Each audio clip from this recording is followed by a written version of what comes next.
Hi, and welcome to If These Heels Could Talk. I'm JoyGenea with Solutions by JoyGenea. And I'm Michelle with Bad Cat Digital. And I am a lover of to-do lists. And I dislike to-do lists. Yes, and so today we're going to talk about love and hate of the to-do list. Well, this came up because... Let us represent our sections. This came up because I think, I'm trying to remember exactly how it started, but I think I was overwhelmed by something. And JoyGenea made the very common and inspired good for me suggestion. I projected what's good for me. Yes, over to get everything onto a to-do list. And I was like, oh my God. It was like I had Slimered her. Yeah. It was like, ooh, Slimer. And that's what happened when we assume that people respond to things the same way. You know, like I respond to time in a very different way than you do. Oh, yeah, absolutely. Yeah, like I respond to being early or being late in a very different way than you do. And you've been very gracious to not project that on. That's what's fabulous. Yeah. But we've talked through it. But we've talked through it because I did at one time. Yeah. And so the same thing happens with to-do lists. And JoyGenea loves making to-do lists. And I have an action list that I have to call something different because I can't call it a to-do list. But to me, it's really that it triggers my perfectionism. Yeah, you have a high achiever personality. Yes. And you're right. That is a group of people I typically avoid. If I'm coaching them, I actually avoid the to-do list. They get because one if you can't achieve everything, then you've achieved nothing. And they really I really feel that. Yeah. You really feel that I really feel that way. If I have a list, I feel bad. So what I do is I actually keep items on my action list that are longer term, that I know don't have to be done today. Okay. Because then that releases the pressure of having to do the whole list today. Oh, so that's how you keep the pressure valve on it. Yes. So the valve is that there's things on the list for tomorrow, for Friday, for next week. And they're kind of sectioned in a way. So like if I have time to get started on them, great. And if I don't, that's okay. I can always do it tomorrow because it doesn't have to be done until Friday. And they're not dated that way.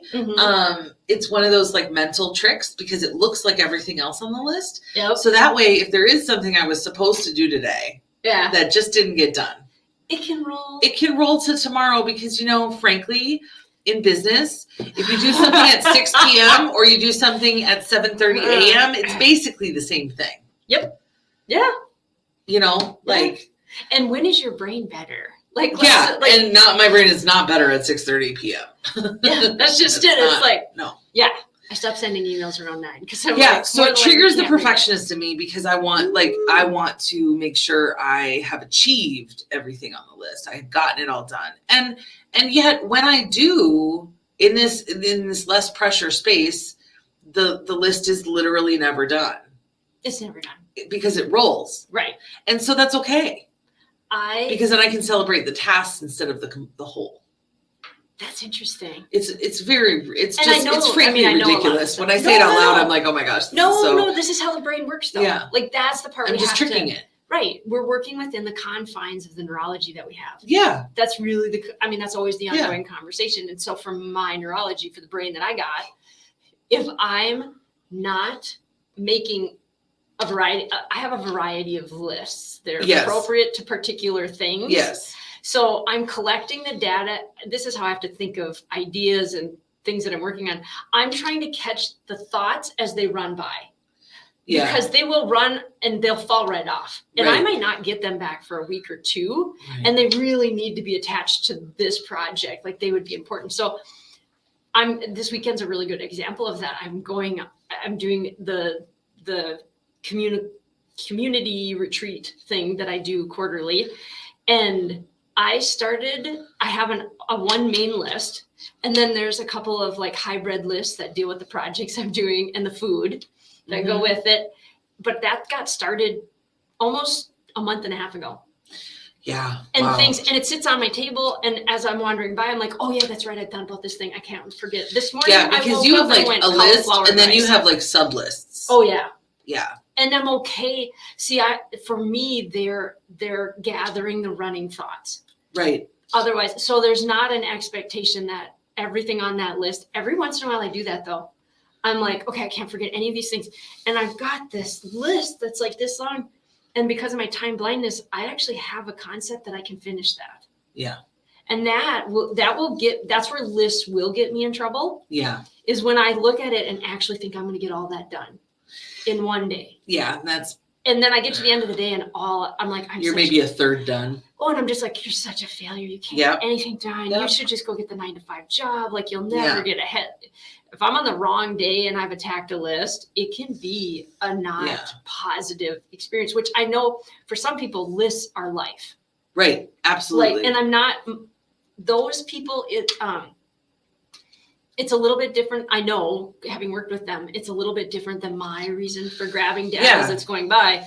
They're literally high achievers that give themselves the gold star by accomplishing all the things on the list.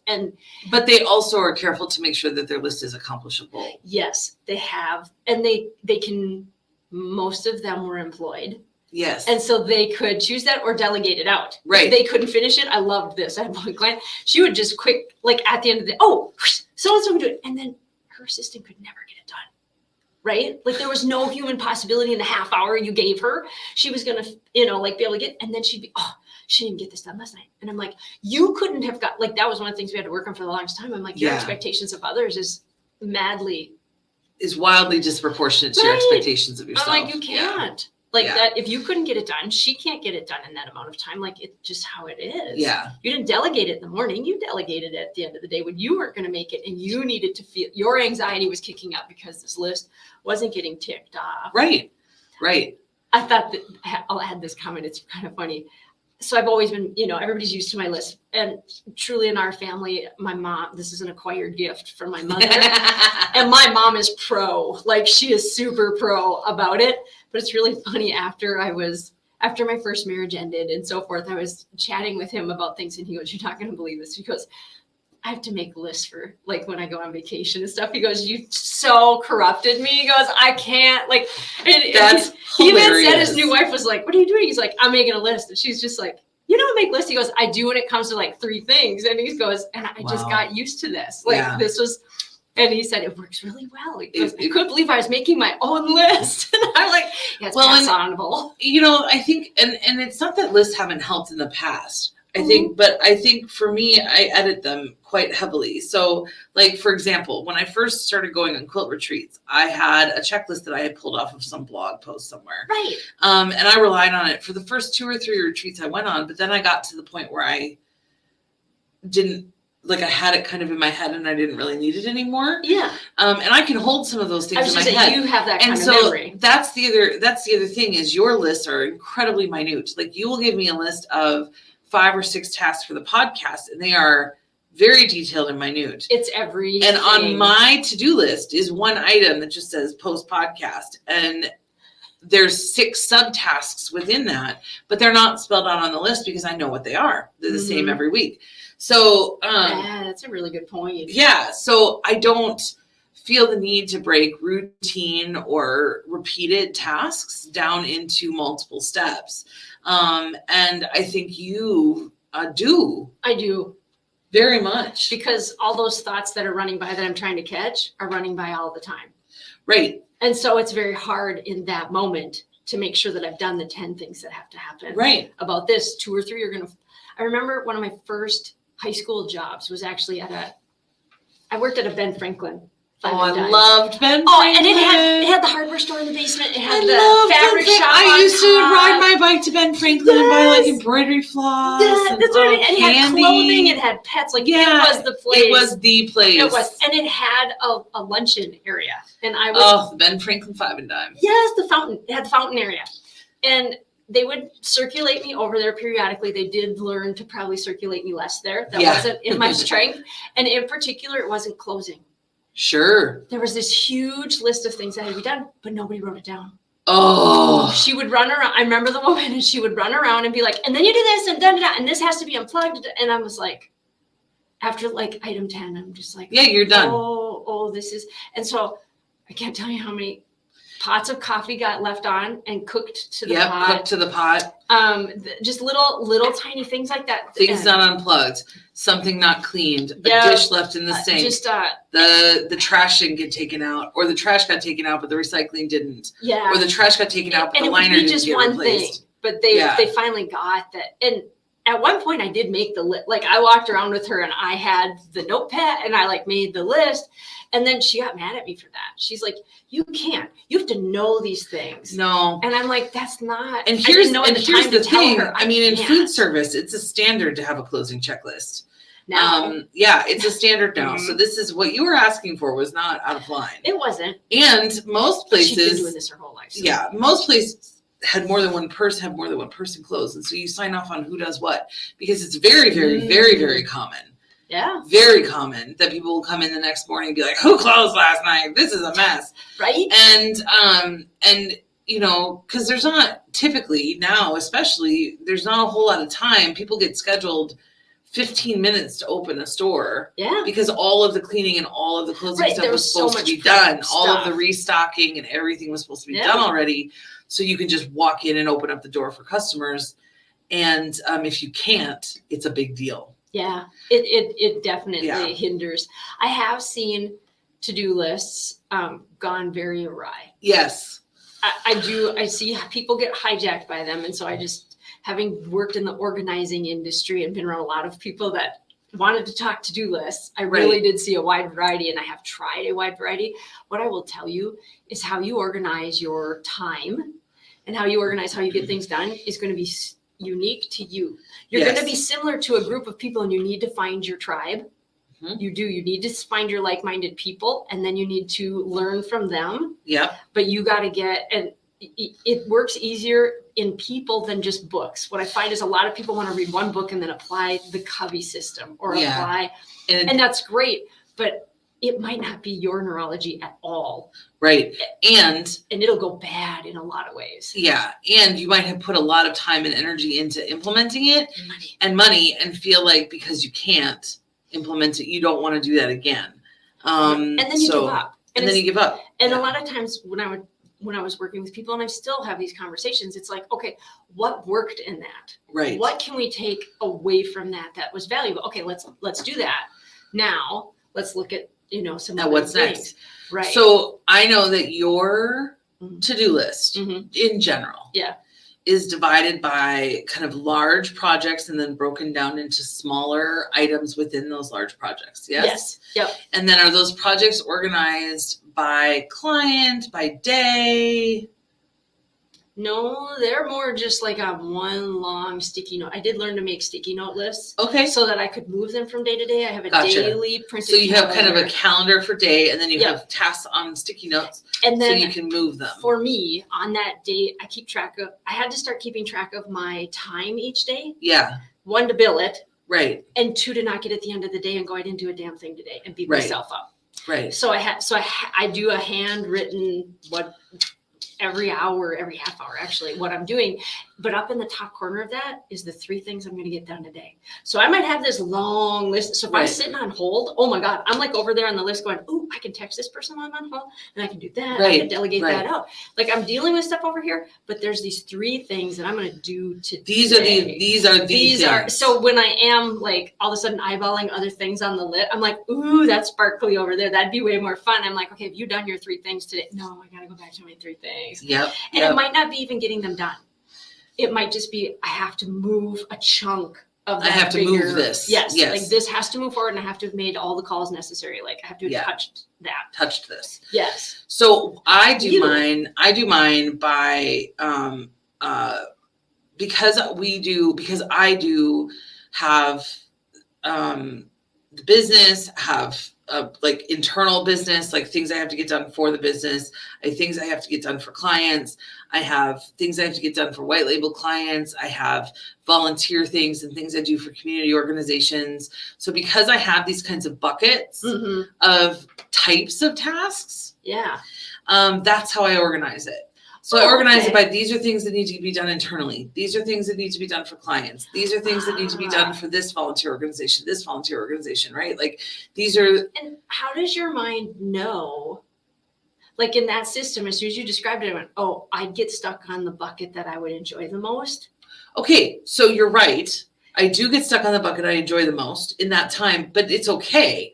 Okay. Because you'll plow through a bunch of stuff on that. Yeah. Okay. Yeah. Like I'll plow through a bunch of stuff in one bucket to the detriment, frankly, of another bucket. But tomorrow the other bucket will be more full. And so I'll plow through that one. Okay. So typically, yes. very typically, anything that has to do with clients will have much more of a strict deadline than a lot of the internal things. But anything that has to do with like employee kind of relations and getting stuff that people need or something that other people are waiting on, yes, head to the top of the priority list as well. Yeah. Oh, that makes sense. So to me, it kind of is like playing that. Yeah, and it's kind of like playing whack-a-mole with priorities. Well, it sounds more like a game of chess. Yeah, well, honestly, I'm like, it's kind of strategy. like, okay, it's like trying to make sure that things are. So that's actually fun for me. I enjoy. I know you do. So I'm like, I can totally see why this. So would be I a way enjoy looking at my list and thinking, what's the single most important thing I do next?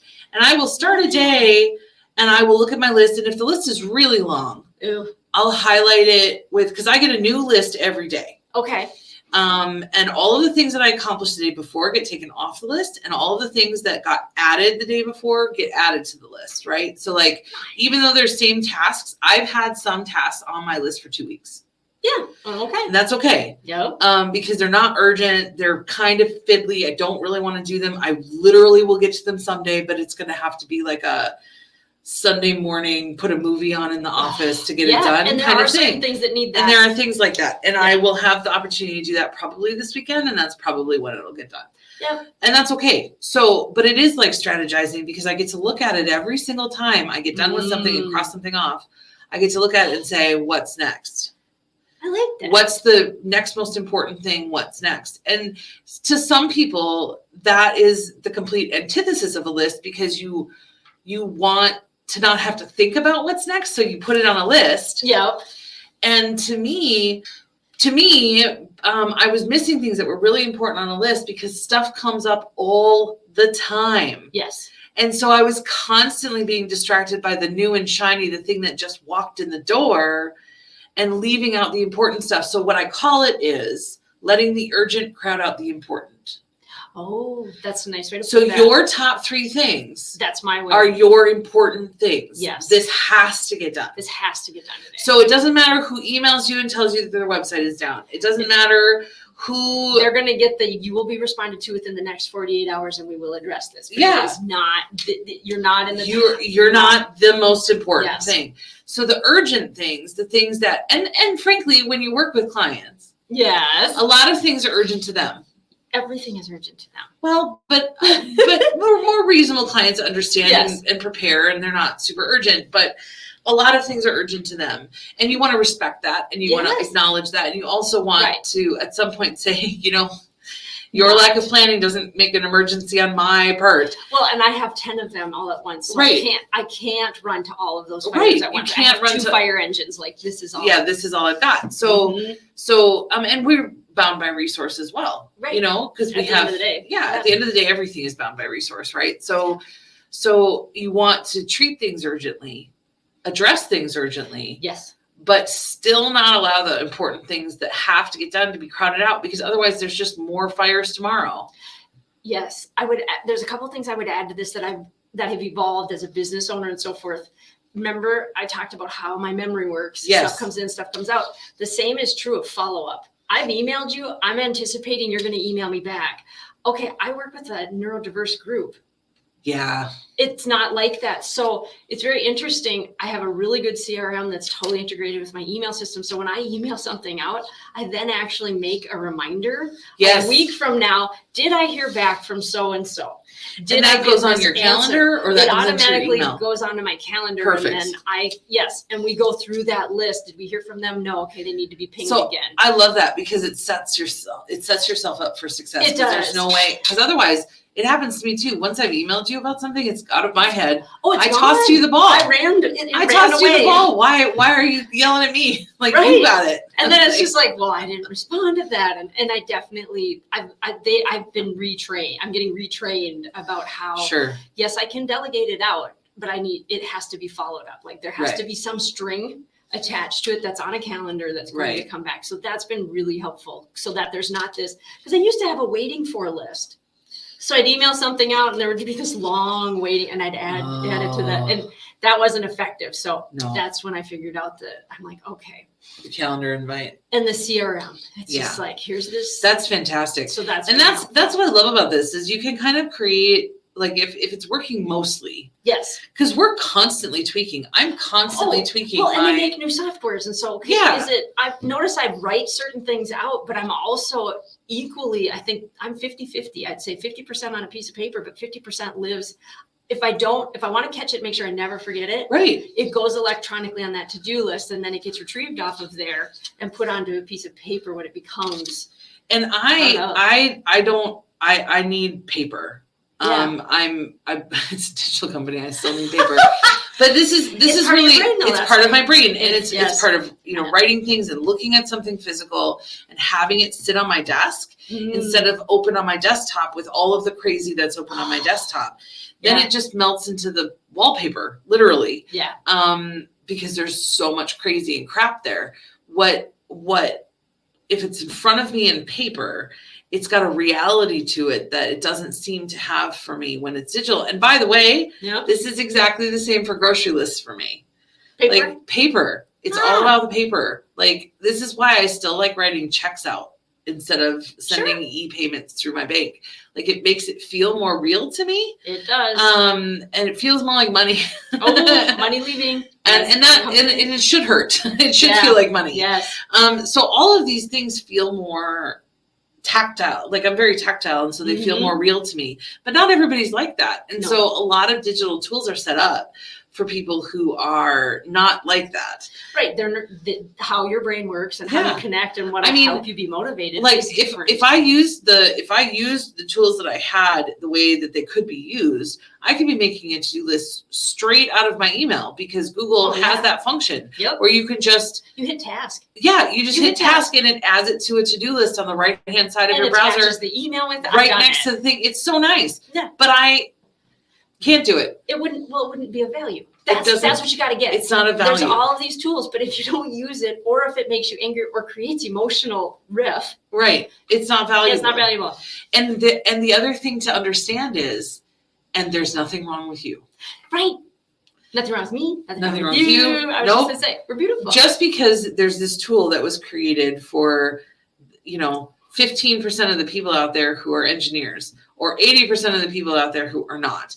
Just because there is this tool that was created for everybody, doesn't mean it's going to work for you, even exactly as designed or at all. Well, and this is one thing I get to encourage a lot of people of too. What worked for you there might not actually work here. We're 5 years later. You're in a different place. Life is very different. Like, I'll meet women in particular who've had children, and they're like, I used to be so organized when I was doing organized. They're like, you used to have everything together. Now I'm like, you are running and managing 5 people. Yes. Have you ever done that before? And they're like, oh, no. And I'm like, okay. So don't compare. A manager. So I'm like, don't compare your single life. Right. What worked when it was just you and you had only you? No. So how can you take parts of that? Right. And figure out and then incorporate, how does your husband, significant other partner, how do they organize? Okay. And now you need a hybrid system. And when there is people that you negotiate with for these systems, you have to give a little, you have to be able to articulate what you need in a system. So you have to be able to figure out podcasting. Like, we've just discussed how we're very different. We've created we do our own podcasting system. We upload everything. We handle all of that. And it's working pretty smoothly, but it took 2.5 years? Yeah. Yeah. And it's working for now. Yeah. But the world continues to change. The world changes. Our schedules will change. Right. Yep. And we'll continue to find ways. But it's not that time consuming. Yeah, we just keep filtering. Yeah. And that's how it works. So as you're thinking about to-do lists and whether or not they inspire you to action or create so much anxiety that you are frozen, or anything in between, remember that this is what Domestic Blisters, one of my favorite TikTokers, says. Nice. Tasks are morally neutral. You are not a good person or a bad person because you have achieved or not achieved those tasks. Good. It is morally neutral. Your to-do list is morally neutral. So if you don't like how it works and it doesn't function for you, change it. Yes. Because you are empowered to create what functions for you and what gives you the best working experience and the best working life. Thank you. That was fabulous. Morally neutral. Neutral. That's right. Thank you for joining us on If These Heels Could Talk. It's been fun to inspire you, motivate you, and just get you thinking about your to-do list. I have a feeling you're thinking to-do list now. So have fun. And we'd love to hear what you I have kind so of much come to up do with. today.